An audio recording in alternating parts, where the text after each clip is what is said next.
लालू तेजस्वी से अलग होकर भी सीएम नीतीश की राह आसान नहीं। बीजेपी के मास्टर स्ट्रोक ने लोगों को चौंकाया। 2025 में बिहार में फिर से होगा खेला। लोकसभा चुनाव से पहले बिहार में जिस सियासी खेल की चर्चा पिछले 2 महीने से हो रही थी, उस पर अब विराम लग चुका है। आखिरकार नीतीश कुमार ने फिर से महागठबंधन छोड़कर बीजेपी से गठबंधन कर लिया। लेकिन इस बार बीजेपी ने जिस तरह से उप मुख्यमंत्री के लिए सम्राट चौधरी और विजय सिन्हा को आगे किया, वह चर्चा का विषय बना हुआ है। जिसके बाद ऐसा कहा जा रहा है कि 2025 में बिहार में फिर से बड़ा खेला देखने को मिल सकता है। आइए इसी मुद्दे पर एक रिपोर्ट देखते हैं। आपको बता दें कि बिहार में हुए सियासी उठापटक की सुगबुगाहट तो काफी समय से देखने को मिल रही थी, लेकिन इस बदलाव में बीजेपी इतना बड़ा दांव खेलेगी, इसकी कल्पना शायद ही किसी ने की होगी। दरअसल बिहार में फिर से एनडीए की सरकार है, लेकिन बीजेपी ने नीतीश कुमार को जो 2 डिप्टी सीएम दिए हैं, वो दोनों स्वभाव और बयान से अभी तक उनके धूर विरोधी रहे हैं। देखिए तो सम्राट चौधरी और विजय सिन्हा बीजेपी के अभियान को आक्रामक तरीके से बढ़ा रहे थे। इन दोनों का ही एजेंडा था कि 2025 में बिहार में बीजेपी की सरकार बने। वहीं नीतीश कुमार ने पिछली बार जब बीजेपी से नाता तोड़ा था, तो ये दोनों नेता कई बार कहते नजर आए कि जेडीयू से कोई समझौता अब नहीं होगा।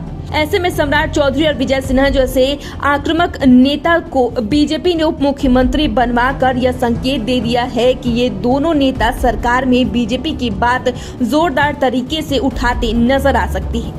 अब सवाल यह उठता है कि नीतीश कुमार के लिए जब तेजस्वी यादव, तारकिशोर प्रसाद, रेणु देवी जैसे नेताओं के साथ सरकार चलाना मुश्किल हो गया, अगर मौजूदा समय की बात करें तो नीतीश कुमार आरजेडी और महागठबंधन से एक काम करने की दिक्कत के नाम पर बाहर निकले हैं, तो फिर बीजेपी के फायर ब्रांड नेताओं के साथ वे सरकार कैसे चलाते हैं, यह देखना दिलचस्प होगा। वैसे बात बीजेपी की करें तो पार्टी के प्रदेश अध्यक्ष सम्राट चौधरी ने तो कसम खाई थी कि वे अपनी पगड़ी तभी खोलेंगे जब सत्ता से नीतीश कुमार की विदाई होगी। वहीं उप मुख्यमंत्री की शपथ लेने के दौरान भी वे पगड़ी में ही दिखे, तो क्या अभी भी उनका संकल्प कायम है, यह चर्चा का विषय बना हुआ है।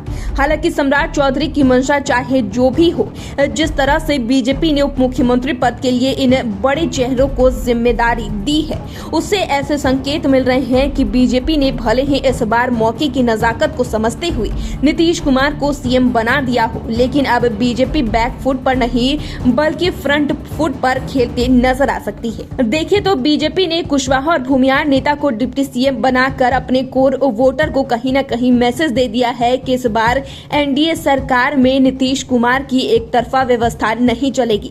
सम्राट चौधरी और विजय सिन्हा के कारण बीजेपी की नीतियां और एजेंडा भी इस सरकार के कामकाज में झलक सकती है।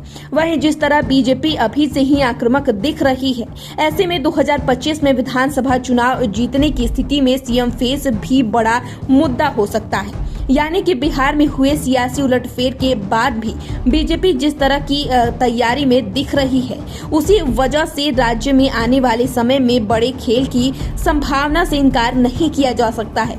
अब देखना यह है कि बिहार की राजनीति में आगे क्या होता है। तो फिलहाल के लिए इतना ही। चैनल को सब्सक्राइब कर ले, फेसबुक पेज को लाइक कर ले। वीडियो देखने के लिए आपका शुक्रिया।